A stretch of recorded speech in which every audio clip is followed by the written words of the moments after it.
आजकल हार्ट की प्रॉब्लम बहुत बढ़ रही है, खासकर युवाओं को, जो कि बहुत चिंता का विषय है और हमें बहुत कुछ इसमें अपने जीवन में सुधार करने की ज़रूरत है, बदलने की ज़रूरत है और बहुत कुछ सीखने की ज़रूरत है आयुर्वेद से, हमारे ऋषियों की परंपरा से, ग्रंथों से, ताकि हम वापस अपने उसी गौरव को, उसी जीवन को पा सकें जो बिल्कुल रोगों से मुक्त हुआ करता था।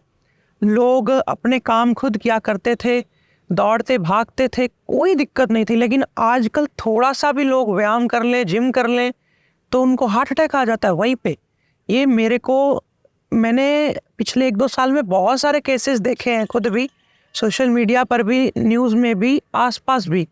तो मैं इस पे आपको पहले 2-3 चीज़ें बता दूं कि डॉक्टर्स के पास जब आप जाते हैं तो वो आपकी चिकनाई वाली चीज़ें बंद कर देते हैं, खासकर हृदय रोगियों को, हार्ट पेशेंट्स को। और वहाँ पे उनका भी अपनी जगह वो सही है, लेकिन जो वायु रोगी है, जिसको गैस बहुत बनती है, वात बढ़ा हुआ शरीर में, उसको जरा सी अगर चिकनाई भी ना मिले अगर, तो फिर वो और ज़्यादा गैस उसकी बढ़ती है। तो वायु जब बढ़ेगा, वात जब बढ़ेगा, खुश्की से, चिकनाई के अभाव में, जब शरीर स्निग्ध नहीं है, तो और ज़्यादा उसको हार्ट की प्रॉब्लम बढ़ने की संभावना होती है। हृदय का जो अटैक है, हृदय घात बोलते हैं जिसको, हार्ट अटैक, ये तभी आता है जब बॉडी में वात का लेवल बढ़ा हुआ होता है। हालांकि हृदय कमज़ोर होना, हृदय की धमनियों का, नसों का कमजोरी आदि सब चीज़ें भी काउंट करती हैं। सारे गैस वालों को हार्ट अटैक नहीं आ जाएगा, लेकिन नाड़ियाँ भी कईयों की बंद होती हैं, लेकिन वायु उसको ट्रिगर करता है। ये चीज़ समझनी पड़ेगी। तो फिर किसी ने पूछा मैं मक्खन खाऊं, घी खाऊं, क्योंकि मेरे डॉक्टर ने तो बंद कर दिया है। मैं आपको पहले ही बता दूं कि मक्खन जो है ये बच्चों के लिए होता है, इसमें जल तत्व ज़्यादा होता है। तो ये शरीर को बढ़ने में, शरीर को कैल्शियम देने में और शरीर को बहुत जल्दी पच करके शरीर को कफ धातु वीर्य बढ़ाने में मदद करता है, जो कि बच्चों को ज़रूरत होती है, युवाओं को ज़रूरत होती है। आपने सुना होगा, पढ़ा होगा हमारे ग्रंथों से, आजकल सीरियल्स में, कि भगवान कृष्ण माखन खा रहे हैं। भगवान कृष्ण जब गोकुल में थे, वृंदावन में थे, छोटे बालक थे, तब वो माखन खूब खाया करते थे। लेकिन जैसे ही वो द्वारिका में चले गए, बहुत प्रौढ़ावस्था, बड़ी अवस्था उनकी आ गई। हालांकि वो हमेशा युवा रहे, लेकिन ये भी एक योगी का अपना गुण है, एक अपनी एक खूबसूरती है। लेकिन उन्होंने वहाँ माखन का कोई भी प्रसंग आपने नहीं सुना होगा कि माखन खाया, माखन चुराया। ये सब इसलिए भी है कि माखन बचपन और युवावस्था वालों को देना चाहिए, बुजुर्गों के लिए ज़रूरी नहीं है। ना भी खाएं तो अच्छा, और अगर बिल्कुल ना खाएं तो और भी अच्छा। बात आती है कि जो व्यक्ति पित्त रोगी है, किसी को ब्लीडिंग हो रही है, चाहे वो पुरुष हो, महिला हो, बुजुर्ग भी क्यों ना हो, जैसे कोई, कई बार ज़रूरी नहीं कि पीरियड्स की ब्लीडिंग महिलाओं को बंद हो जाती है 50 वर्ष में, लेकिन कई बार कोई और ब्लीडिंग हो रही है बाहर से, शरीर में, नाक से, तो उस अवस्था में, या फिर पित्त बहुत बड़ा, जलन हो रही है और शरीर सूख गया है, जल सा गया है, कमज़ोर सा हो गया है, उस अवस्था में, और शरीर गर्म बहुत रहता है, उस अवस्था में फिर अगर उम्र बढ़ भी गई है तो थोड़े समय के लिए माखन मिश्री दे सकते हैं। या फिर कई बार दवाइयाँ हम देते हैं, रस सिंदूर देते हैं, या कई बार महिलाओं को मैंने देखा 60 वर्ष की आयु में किसी को पीरियड्स आ गए, और वो खून की तरह, पीरियड्स नहीं थे, वो सादा खून था, तो उसमें कोई अंडा या कोई ओवम नहीं था। तो फिर भी मैं कहना चाहता हूँ कि उस अवस्था में हमने वो औषधियों को जब दिया, वो मक्खन से, मलाई से दिया। अब मैं बात जो करूँगा मक्खन की, जहाँ मैं मक्खन जिसको रोक रहा हूँ खाने से, तो वो समझ के चले कि मैं उसको मलाई के लिए भी रोक रहा हूँ। और अगर जिस जगह पे मैं कहूँगा कि मक्खन खा सकते हैं इस चीज़ में, उस जगह पे आप समझ लीजिएगा कि मलाई भी खा सकते हैं। तो मलाई और मक्खन के गुण ज़्यादा भिन्न नहीं है, थोड़ी बहुत भिन्नता हो सकती है पाचन के समय में, और कुछ उसमें बुनियादी रूप से जो एक अपने उस द्रव्य जो होते हैं उसमें, बस उसमें, बाकी सेम है। फिर बात आती कि खाएं क्या, तो फिर मैं आपको बता दूं, भैंस का घी भी नहीं लेना। भैंस का घी भी हृदय रोगियों के लिए अच्छा नहीं होता। वैसे भी जो लोग ज़्यादा फिजिकल एक्टिविटी करते हैं उनको भैंस का घी खाना चाहिए, बहुत अच्छा है उनके लिए। भारी होता है पचने में, ठंडा होता है। तो जो धूप में काम कर रहे हैं मिस्त्री मजदूर, क्योंकि उन्होंने पता नहीं कितने घंटे काम करना है धूप में, कई बार सिर में बहुत तेज धूप पड़ती, नुकसान होता है शरीर को, वो भैंस के घी से पूरा हो जाता है। जो शारीरिक व्यायाम करते, कसरत करते हैं, अखाड़े जाते हैं, खाइए भैंस का घी, बहुत अच्छा है आपके लिए, कोई रोक टोक नहीं है और अच्छा है, आप किसी की ना सुने, खाएं। अगर आपको कफ नजला है, जुकाम है, तो फिर भैंस का घी ना लें। क्यों? ठंडा है, ठंडा भैंस का घी खाएंगे या तो छाती पे जम जाएगा, छाती पे जमता नहीं घी, मैं आपको बताना चाहता हूँ कि कफ जम जाएगा वहाँ। और अब छाती पे कैसे जमता है घी, कि आपने खाया घी और घी की तासीर ठंडी है, आपका शरीर ठंडा हुआ पड़ा है, पाचन शक्ति कमज़ोर है, पाचन अग्नि यानी कि HCl हाइड्रोक्लोरिक एसिड जो खाने को यहाँ पिघलाता है, मैश करता है, वो भी पतला है, बड़ा ना के बराबर पतला सा, तो आपने घी खाया, अंदर फूड पाइप में लग गया, तो वो लगा वहाँ पे एक तरह से म्यूकस बना देगा, कफ सा बना देगा, तो आप महसूस करेंगे कि मेरे को जुकाम हो गया, कफ हो गया, बलगम हो गई।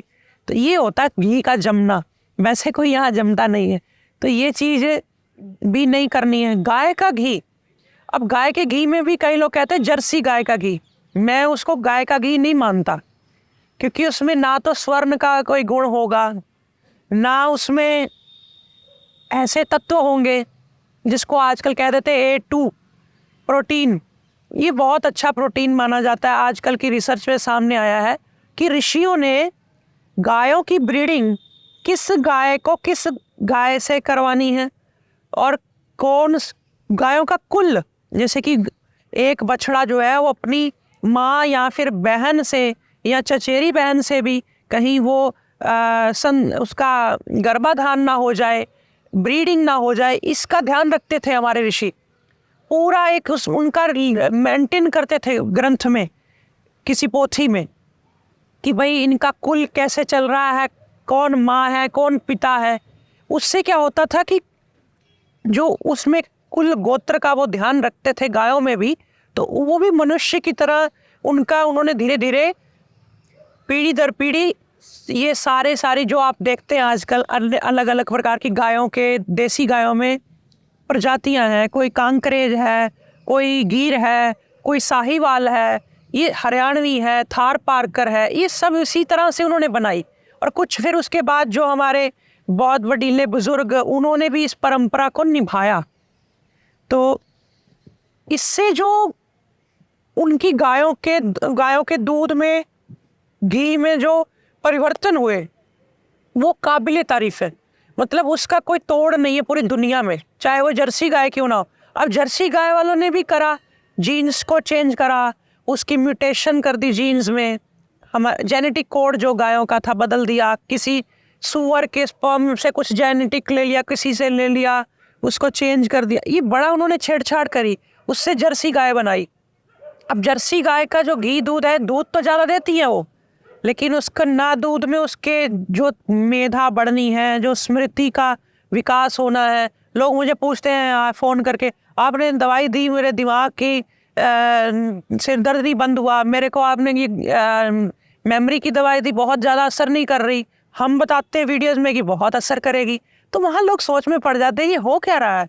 वहाँ पे यही है कि वो जर्सी गाय का दूध ले रहे हैं, उसमें इतना गुण नहीं, वो जो ऋषियों ने स्टैंप करा हुआ है कि इतना गुण कर जाएगी, वो रिजल्ट ही नहीं आता है। तो ये भी एक कारण है, जर्सी गाय का दूध मैं रिकमेंड नहीं करता। फिर मैं वापस टॉपिक पे आता हूँ कि आप अगर दूध का घी ले रहे हैं तो गाय का लें। गाय के घी बहुत अच्छा है हार्ट रोगियों के लिए भी। कब? अगर आपकी नाड़ियाँ 80%, 90%, 85% बंद है, जैसे कई लोग बोल देते हैं कि आपकी 2 नाड़ियाँ बंद है जी, 3 नाड़ियाँ बंद है जी, तो उस वक्त हालांकि उसमें से भी संक्रिय हो जाती है और खून तो थोड़ा थोड़ा जा रहा होता है, गुजारा चल रहा होता है, लेकिन हृदय पे, नसों पे जोर बहुत पड़ता है, तो जोर बहुत लगता है हार्ट का। उस वक्त फिर घी तो हम बंद कर देते हैं। जैसे ही हम घी बंद करते हैं, ध्यान से सुने, हम घी कुंवार शुरू कर देते हैं, यानी एलोवेरा। तो अब घी कुंवार इसका नाम है, घृत से ही घृत कुमारी, इसको शुरू कर देते हैं। इसके गुण, फैट्स नहीं होती इसमें, लेकिन बाकी जो हृदय को आधार देना है, अंदर एक तरह से समझ लीजिए कि स्निग्धता देनी है, कि भाई शरीर को एक बेस देना है कि खुश्की से हिल ना जाए, वो इस एलोवेरा ने कर देना है। हालांकि इसमें कोई तेल वेल ज़्यादा नहीं होता, लेकिन आपको मैं बता दूं कि ये घी कई जगह पे दिया जाता है। हृदय रोगियों को जूस भी फॉर्म में, इसका गुद्दा भी साथ में दिया जाता है, गर्म पानी में मिला के 4-6 चम्मच, बहुत अच्छा है। सुबह सुबह पिए, उसमें अदरक का रस डालें एलोवेरा में, और भी अच्छा। जैसे 4 चम्मच एलोवेरा का जूस ले लिया या 6 चम्मच एलोवेरा का ले लिया। अगर पाचन अच्छा है तो, भारी होता है ना पचने में, इसलिए तो 1 चम्मच उसमें अदरक का रस मिला लिया। थोड़ा अगर शरीर में ऊर्जा नहीं है, आंखें कमज़ोर हो गई हैं, नस नाड़ियों की दिक्कत है, दांत कमज़ोर है, हड्डियां कमज़ोर है, आयरन नहीं है, खून भी कम है, तो फिर आंवले का जूस भी डाल देते हैं उसमें 4 चम्मच। ये सब जब मिला के हम पिलाते हैं सुबह, ये घी का काम कर जाता है हृदय रोगियों को। आज की वीडियो में फ़िलहाल इतना ही। अगली वीडियो में मैं ऐसी बहुत सारी और भी बातें मैं हृदय रोगियों के लिए या आम जनता लोगों के लिए साझा करूंगा, जिससे कि हृदय रोग ना हो, लोग इससे बचे रहें। आपने मुझे सुना उसके लिए धन्यवाद। फिर मिलते हैं अगली वीडियो में। नमस्कारम। आयुर्वेद में छोटे बच्चों के लिए और बुजुर्गों के लिए कम दवाइयाँ उपलब्ध हैं, ना के बराबर। वो गोली नहीं खा सकते, तेज दवाइयाँ नहीं खा सकते। इस समस्या को समझते हुए मैं लेकर के आया हूँ आनंदम आयुर्वेद की तरफ से आपके लिए ढेर सारे अर्क, जिसमें आपको अश्वगंधा का अर्क, जीरा का अर्क, और ये गाय के दूध से बना हुआ अर्क कमज़ोर बच्चों के लिए, ऐसे ही बहुत सारे अर्क आपको मिल जाएंगे। आप इसे अपने घर में रख सकते हैं, कभी भी फर्स्ट एड के तौर पे ज़रूरत पड़ने के लिए। आपको ये बड़े ही अच्छे हैं, बच्चों से लेकर बुज़ुर्गों तक सबके लिए। और इनकी डोज यदि कम ज़्यादा भी हो जाए तो डरने की ज़रूरत नहीं होती। ये अर्क आपको संस्कृतिबाजार.com पर मिल जाएंगे। आप अपने घर बैठे इसे मंगवा सकते हैं। सभी वैद्य भाई बहन इस अर्क की विद्या को भी अपने आयुर्वेद की प्रैक्टिस में शामिल करें, क्योंकि ये भगवान शंकर द्वारा चलाई गई है। उन्होंने माँ पार्वती को सिखाया, माँ पार्वती ने आगे रावण को विद्या दी, और रावण ने फिर इस पे बहुत सारे ग्रंथ भी लिखे। आप ज़रूर इसे अपने घर में, अपने जीवन में शामिल करें।